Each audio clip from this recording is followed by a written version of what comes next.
Ayan guys, good morning nga po. Ayan nga, nandito nga po pala kami guys sa Lucaran po, sa Niugan, Ayan, ito nga po at kami nga po ay nagtitikal na nga po ng aking asawa at si Kuya Torno, yung aming kasama dito, po. At yung iba naman po ay doon po sa kabilang bundok at nagtatapas po ng niyog, At kami naman po ito nandito lang po sa may tapaan, nagtitigal po ng aming nilutong lukad.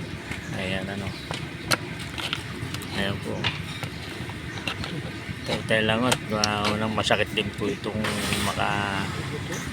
makahiwa ng kamay at talagang nagkamali ka dito, talagang hiwa po ang kamay nyo dito, kaya nga po ako ay nakagwantes.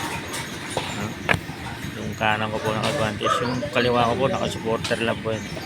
Kaya hindi po siya tatamaan ng talim ng yung tikalan ng niyog.